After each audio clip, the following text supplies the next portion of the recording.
Hello. Sa pangalan po ng dakilang Panginoong Jesucristo, isang mapagpalang gabi po sa bawat isa.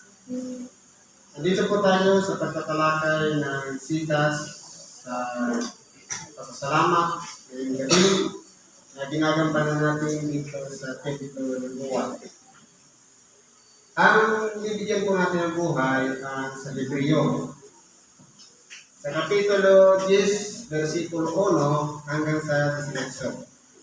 Sabi po ganito, sapagkat ang kautusan na may isang anino ng mabubuting bagay na darating, hindi ang tunay na larawan ng mga bagay. Kailan naman ay di maaaring magpasakdal sa mga nagsisinapi sa pamamagitan ng mga hain na laging inihandog sa taon-taon. Sa ibang paraan, ay hindi kaya baga nagsipaglikap sila sa paghahandog? Sapagkat ang mga nagsisamba, yamang nalinis na minsan ay hindi na sana nagkaroon pa ng duhi ng mga kasalanan. Ngunit sa mga hain, yaon ginagawa ang pag-alaala sa mga kasalanan taon-taon. Sapagkat di maaari na ang dugo ng mga baka at ng mga kambing ay makapag-alis ng mga kasalanan. Ngayon po, kung titingnan po natin dito, ito po ay ipinapaliwanag ni Apostol Pablo tungkol po sa mga kautusan.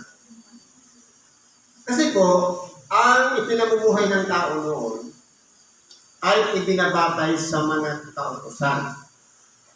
Mga palatuntunan na kung saan ito yung dapat na nilalakaran ng tao kapag nagkamali o hindi nakasunod o nagkaroon ng paglabag, tinatawag na kasalanan.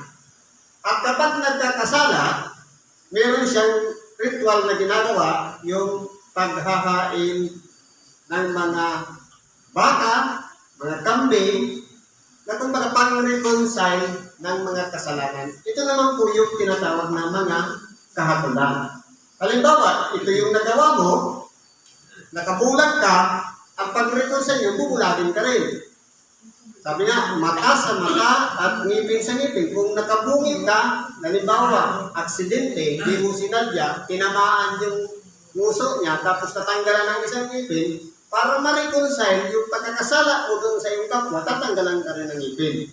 Ganun po yan, yung sinasabing mata sa mata at ngipin sa ngipin. Ibig sabihin noon, hindi po makapagpapasakdal yung pagsunod sa kautusan. Kasi po, nakabatay lang ang buhay ng tao doon sa mga kautusan.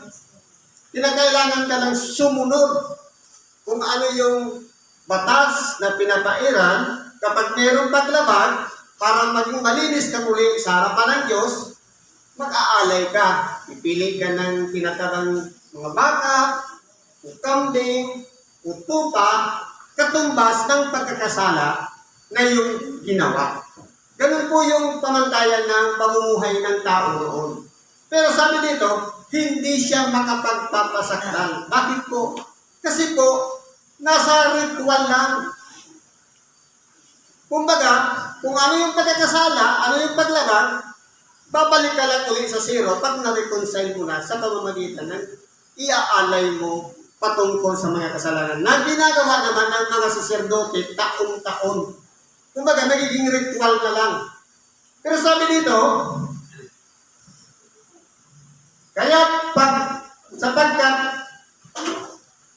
pagpasok niya sa sanlibutan ay sinasabi, hain at handog ay hindi mo ibig, ngunit isang katawan ang sa akin ay inihanda mo. Sa mga handog na susunugin at sa mga hain patungkol sa mga kasalanan ay hindi ka nalugod, nagpagkagayoy sinabi ko, narito ako'y pumarito sa talumpon ng mga aklat na nangasusulat sa akin upang gawin o Diyos ang iyong kalooban. Kaya po, pagdating po dito sa ating dakilang Panginoon, una, nagsipanghula muna ang mga propeta na sabi, nakasulat sa balumbon ng mga aklat na nauukol sa atin. Nagsipanghula muna siya ng mga mangyayari sa isang magtutubos ng pagkakasala na minsan lang maghahandog. Hindi kagaya ng ginagawa ng mga saserdote na ginagawa siyang ritual taong-taon. Saserdote lang po ang may katungkulan nun para sa pagbawi ng mga kasalanan. Pero po, sabi dito, hindi nalugod ang Diyos. Kaya, pagpasok niya sa sanlibutan, ibig sabihin, galing sa labas, isang katawan ang sa akin ay inhanda mo na walang iba, yung ipinaglihi ni Birhen Maria. Lalang ng Espiritu Santo para mamuhay bilang isang tao. Kaya nga sinasabi, at nagkatawang tao ang salita. Sa unahan, ng pasimula ay may salita, ang salita ay sumasa Diyos, at ang salita ang Diyos. Pagdating sa 14, at nagkatawang tao ang salita. Sa magkatuwid, ang ating dakilang Panginoong Hesukristo. Ngayon po, pagpasok niya sa sanlibutan, inihanda siya ng Diyos ng isang katawan na doon mananahan ang kapangyarihan ng Diyos na tatawagin anak ng Diyos, na ito ang mangangaral ng salita ng Diyos at tutubos ng kasalanan ng mga tao. Kaya po kung titingnan po natin, naging makabuluhan yung pagbaba ng ating dakilang Panginoon dahil hindi pa nangyayari yung mga bagay na kanyang gagawin, nagsipanghula na yung mga propeta. Na yung mga propeta yun, nakita nila in the future ang magiging kalagayan ng susubuin ng Ama sa magkatuwing bagay ang kanyang bugtong na anak na ating dakilang Panginoong Hesukristo. Ayon sa gabay ng Espiritu Santo na ipinatatalastas sa mga pag-iisip at ganoon din sa unawa ng mga propetang nagsipanghula sa pangalan ng ating dakilang Panginoong Hesukristo. Ano ba sabi dito? Sa itaas ay sinasabi, mga handog at mga hain at mga handog na susunugin at mga hain patungkol sa mga kasalanan ay hindi mo inig. At di mo rin tinalugdan mga bagay na ihanandog ayon sa kautusan. Kumbaga po, kasi naging ritual na lang paulit-ulit, parang sinasadya na ng tao yung pagkakasala kasi pwede naman mag-reconcile. Kaya parang naging useless na sa harapan ng Diyos. Kasi kung gusto mo gawin yung isang pagkakasala, mag-alaga ka na ng baka dahil yun hindi naman ang pagtutubos mo. Kaya kumbaga naging ritual na lang, parang baliwala na yun sa harapan ng Diyos kasi nababawi lang sa pamamagitan ng pag-aalay. Kaya po, hindi na po yung kinalugdan ng Diyos. Sabi dito, saka sinabi niya, narito ako'y pumarito upang gawin ang iyong kalooban, inaalis niya muna upang maitatag ang pangalawa. Ibig sabihin, yung unang pakikipagtipan ng Diyos, na kapag ang isang tao binigyan ng kautusan, dapat ang kanyang pamumuhay nakabatay doon sa kautusan. Pag may paglabag, may kahatulan. Ito yung pang-reconcile. Ngayon, dahil hindi na kinalagdan ng Diyos, ang nangyayari po yan, kinakailangan baguhin yung pag-aalay patungkol sa mga kasalanan. Ito na po yung tinatawag na pagkasaserdote. Kaya nung palitan ang pagkasaserdote, pinalitan naman ang kautusan. Na ibig sabihin, hindi na yung kautusan na ayon sa mga kautusan na ipinagkaloob kay Moises, kundi ayon na sa kautusan ni Kristo na walang iba, ito na yung biyaya, habag ng Diyos. At itinuturo na dito ang tinatawag na pananampalataya. Kasi po, ang pananampalataya, sabi nga, pagtitiwala at patiniwala sa mga bagay na hindi nakikita. Na hindi na katulad dati, kapag nagkasala ka, mag-reconcile ka lang, ayos na. Pero ngayon, hindi pa. Hindi ganon. Nauna muna yung pagtatalaga ng buhay na iaalay bago ang tao magkamit ng kasalanan. Kaya, ilalakip natin ang ating sarili na doon sa pagdipa ng ating dakilang Panginoon doon sa cross, kasama tayo doon sa dilipahan. Na bagamat malinis pa tayo, sa oras na magkasala tayo, kasama na po tayo doon sa kanyang dilipahan na magtatamo ng kapatawaran. Kaya nauna po yung pag-aalay bago pa ang mga tao isinilang na magkakasala. Sa makatuwid, sa pamamagitan ng hain na minsan lamang ginawa ng ating dakilang Panginoon, nagkaroon po ng halaga ang bawat isa sa atin. Sabi pa po dito, sa kalooban niyaon, tayo'y pinapanibanan sa pamamagitan ng paghahandog ng katawan ni Kristo na minsan magpakailanman. Kaya po yung paghandog ng ating dakilang Panginoon, hindi na pwedeng ulit-ulitin. Totoo, nagkakaroon tayo ng pagdiriman, yung mga araw, pagbunita na lang. Yung, kumbaga, yung sakripisyo na ginagawa natin tuwing mahal na araw, iyon ay parang pamamaraan natin na magkaroon naman tayo ng bahagi sa sakripisyo ginawa ng ating dakilang Panginoon. Pero po yung ginawa niyang pag-aalay, minsan lang. Unlike noon sa una, na dati, na ginagawa siyang ritual taon-taon. Pero ito po, minsan lang nag-alay ng buhay ang ating dakilang Panginoong Jesucristo. Sabi po dito,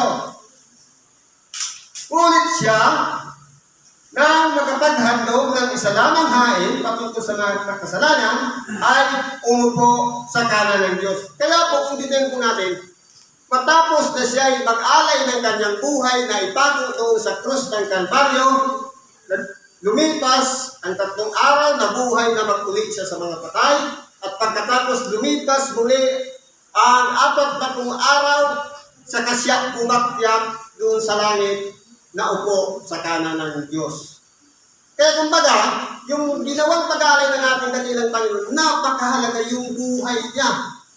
Na dapat sana iningatan niya pero hindi niya yung inisip, kundi dahil sa pag-ibig niya sa atin, kagaya ng pag-ibig ng Ama sa atin na sinubok niya ang kanyang bugtong anak, ganun din ang pag-ibig ni Kristo na inihanda niya rin ang kanyang sarili na pinakapantubos ng ating mga kasalanan. Kaya siya ay naupo sa kanan ng Diyos. Sabi dito, buhat noon ay naghihintay hanggang sa ang kanyang mga kaaway ay maging tungtungan ng kanyang mga paa. Ngayon po, kung aralin natin, si Jesucristo ay nagtagumpay sa papaanong paraan. Nagkamit siya ng kamatayan, pero nung siya'y mabuhay na mag-uli sa mga patay, siya ang naging pangunahing bunga ng nagtamo ng buhay na walang hanggan. Sa makatuwid, dahil nga ang Diyos ay walang hanggan, bumalik siya sa kalagayan ng pagiging walang hanggan sa pamamagitan ng pagiging isang tao muna, nagkatawang tao siya, at nagkaroon siya ng niluwalhating katawan. Sa makatuwid, yun din ang katawan ng mga nakasunod sa kanya. Eh kung aralin po natin dito, ang pinaka-kaaway ng Panginoon na kapag-tagumpayan niya, walang iba yung kamatayan. Kaya po kung titignan po natin, tayong lahat ng mga tao, dahil nga lahat ay naging makasalanan sa harapan ng Diyos, walang matuwid, wala kahit isa. Kaya ang tao mayroong dadanasin na isang bagay na lahat natin magtatamo. Walang iba yung kamatayan. Ngayon, kung halimbawa, pinagkalooban pa tayo ng buhay, makilala si Kristo, makilala ang Diyos, nagbago tayo at nagsisi, at kinilala tayo ng Diyos na kanyang anak, na kanyang lingkod, ipagpasalamat po natin yan. Ang reward po, hindi pa ngayon. Kasi dadanasin muna natin ang kamatayan. Sa kanyang pagbabalik na mag-uli sa mga patay, na walang iba, yung bubuhayin niya muli yung mga nangamatay na, at pati yung inabutan niyang buhay pa, sa isang kisap mata, babaguhin ang kanilang pangangatawan. At ito ay magiging isang katawan na lang. Katulad din ang katawan ng ating dakilang Panginoon na isang niluwalhating katawan. Ito na yung tinatawag na buhay na walang hanggan. Ngayon, kung ang ginawa natin, hindi nakalubot sa paningin ng Diyos, ang ibibigay sa atin, buhay na walang hanggan din, pero papunta doon sa pagkurusa. Pero kung tayo'y naging kalugod-lugod sa paningin ng Diyos, tayo po ay ilalagay doon sa buhay na walang hanggan na tatanggapin natin kapiling naman ng Diyos. Dalawa lang po ang pagtunguhan ng tao. Kaya kung titingnan po natin dito, nagtagumpay si Kristo sa kamatayan dahil nabuhay na mag-uli siya sa mga patay. Tayo naman ay magtatamo ng pagtatagumpay. kung tayo po ay maging masikap, maging maingat sa ating sarili, lalong-lalo na sa ating mga ginagawa, sa ating pagpapasya, at higit sa lahat, lalong-lalo na kung pinangunahan tayo ng Espiritu Santo sa ating mga buhay. Sabi nga, huwag yung pighatiin ng Espiritu Santo na diyan kayo'y tinatakan.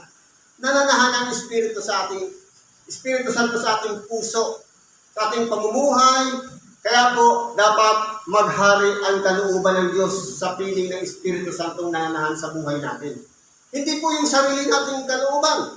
Kasi kung tayo lang, yung sarili nating kalooban, ang sarap sanang matulog ngayon. Tapos naka-aircon ka lang, nakatutok pa yung electric fan, naghihilig na. Pero dahil sa inaasam natin na magtatamo tayo ng pangalan ng Diyos, andito tayo nagsasakripisyo ng ating mga sarili para magpuyat, para makarinig ng Ebanghelyo. Dahil ang pinaglalaanan natin, yung sarili natin tatamuhin na buhay na walang hanggan, papunta doon sa piling ng Diyos. Ano bang sabi dito? Sapagkat sa pamamagitan ng isang tagahandog ay kanyang pinasakdal magpakailanman ang mga pinapagiging banal. Kaya po, minsan lang naman si Kristo ay nag-alay ng kanyang buhay. Wala na pong kasunod yun.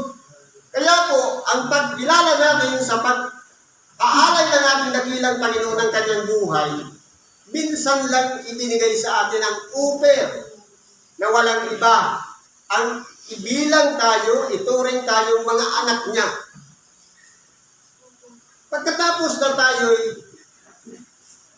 nagsakripisyo ng ating dakilang Panginoon, alang-alang sa bawat isa sa atin, wala na pong kasunod yun. Hindi na siya muling babalik dito para ipapakong muli ang kanyang sarili, kundi ang paghuhukom na. Babalik siya kasama ng mga anghel, doon na po pipiliin yung mga tao, yung mga sumusunod sa kalooban ng Diyos. Ito yung mga tinatawag na tupa. Ang tupa po, hindi siya nagre-reklamo. Kahit ipatiwarik ko yan, ibalibag ko yan, ilubog ko yan sa tubig, tahimik lang po ang mga tupa. Pero ang kambing, ito yung mga nasa kaliwa, walang iba, maingay, palaging mareklamo. Pupunta na lang ng templo, umulan na ng konti, ayaw nang pumunta. Nagdadalawang isip na. Sana po, huwag tayong ganun. Kundi ilagay natin sa ating sarili, let thy will be done. Ano mang nandiyan sa ating kalooban, kung nananahan diyan ng Diyos sa ating mga puso, pagbigyan natin siya. Huwag yung sarili nating kalooban. Totoo, may mga balakid, may mga nangyayaring dahilan upang subukin tayo para hindi makapunta ng templo. Pero yun ay pamamaraan ng kalaban. Dapat kung sansalain natin yan. Sabi nga, ang inyong kalaban ng diablo ay katulad ng isang liyong umaatungan na naghahanap ng masisila niya. Tinatarget niya yung mga lingkod ng Diyos. Pero kapag sinalansan natin ang diablo, sabi, tatakas siya sa inyo. Kaya po, labanan natin sa pamamagitan ng ating matibay na pananalig sa Diyos na walang iba. Hindi niya tayo pababayaan kung tayo sumusunod sa kanyang kalooban. Sabi dito, at ang Espiritu Santo ay nagbibigay kaputuri naman sa atin. Sapagkat pagkasabi niya na ito ang titang gagawin ko sa kanila. Pagkatapos ng mga araw na yaon, sabi ng Panginoon, ilalagay ko ang aking mga kautusan sa kanilang puso at isusulat ko rin naman sa kanilang pag-iisip at ang kanilang mga kasalanan at kanilang mga kasamaan ay hindi ko na aalalahanin pa.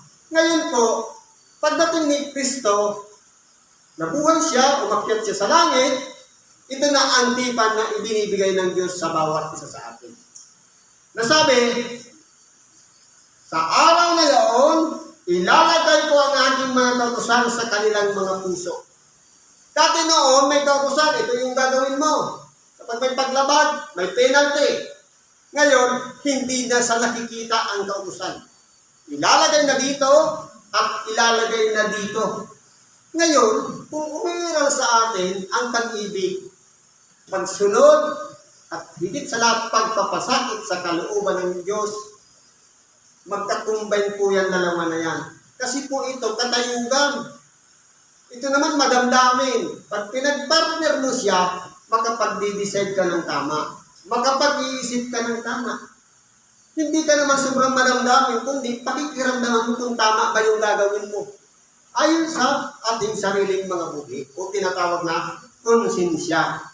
Ngayon, kapag tayo ay pinatawad ng Diyos, sabi at ang kanilang mga kasalanan ay hindi ko na aalalahanin pa. Ganun po ang Diyos magpatawad. Kapag pinatawad tayo ng Diyos, anumang kasalanan na pinagsisihan natin, hiniling natin sa Diyos na tayo'y patawarin, kinakalimutan na ng Diyos. Off the record na yan. Sana ganun din ang mangyari sa ating buhay. Anong bagay na ginawa ng ating kapwa na mabigat, na nagkasala sa atin, gayahin natin yung pamantayan ng Diyos. Hindi ko na aalalahanin pa. Ibig sabihin, maalala mo man siya, kwento na lang ng buhay. Wala nang hurt feelings, wala nang anumang sama ng loob, wala nang pagdaramdam, dahil tapos na. Pinakalimutan na. Ito ang Diyos nga magpatawad, hindi niya na babalik-balikan, isumbat pa yung ginawa mong pagkakasala. Ganon din dapat tayo sa ating kapwa. Sabi nga kanina, nabanggit ko, Ama, patawarin mo kami ng aming mga kasalanan, gaya naman namin na nagpatawad sa mga may sala sa atin. Humihiling tayo ng tawad sa Diyos, gusto natin patawarin tayo. Pero, matatanong natin yung pagpapatawad ng Diyos, gaya naman namin na nagpatawad sa mga may sala sa atin. Kaya, anumang ang kasisigaw natin ng patawad sa Diyos, hindi tayo marunong magpatawad sa kapwa, useless. Sumisigaw lang tayo sa kawalan, hindi po pakikinggan ng Diyos. Dahil, kinakailangan mo na maging malinis ang aking puso, mananahan sa Diyan. Hindi ko na ilalagay ang ating mga kautusan sa mga tapyos na bato, kundi sa isang pusong laman. Isusulat ko na ang aking mga kautusan. Ito na yung summary ng lahat ng kautusan. Pag-ibig. Wala nang kimkim. Wala nang sama ng loob. Wala nang hinanakit o pagdaramdam. Lahat pantay-pantay na ang paningin natin sa ating kapwa. Wala nang itulak tabigin. Sabi nga dito, at kung saan may kapatawaran ng mga ito ay wala nang paghahandog patungkol sa mga kasalanan. Kaya po, ang ginawa ng ating dakilang Panginoon, nung siya'y dumipas sa krus, sabi niya, Ama, patawarin mo sila sapagkat hindi nila nalalaman ang kanilang ginagawa. Tanong, matagal na tayo sa paglilingkod. Kasama pa ba tayo doon sa dinalangin ng ating dakilang Panginoon? Hindi na po. Ang kasama lang doon, yung mga taong hindi alam ang kanilang ginagawa. Alam na natin mali, ginawa pa natin, hindi na tayo kasama doon. Sabi dito, kayo'y malilinis na sa pamamagitan ng salitang ating sinalita ng ating walang iba, yung ibang bilyo na kapag tinanggap muli natin sa ating buhay ang aral ni Kristo, malilinisan po tayo. Ito yung papananggal ito yung pangwasan, hindi na yung pagdipa ng ating Panginoon. Kaya tayo pabalik-balik ng templo para yung ibang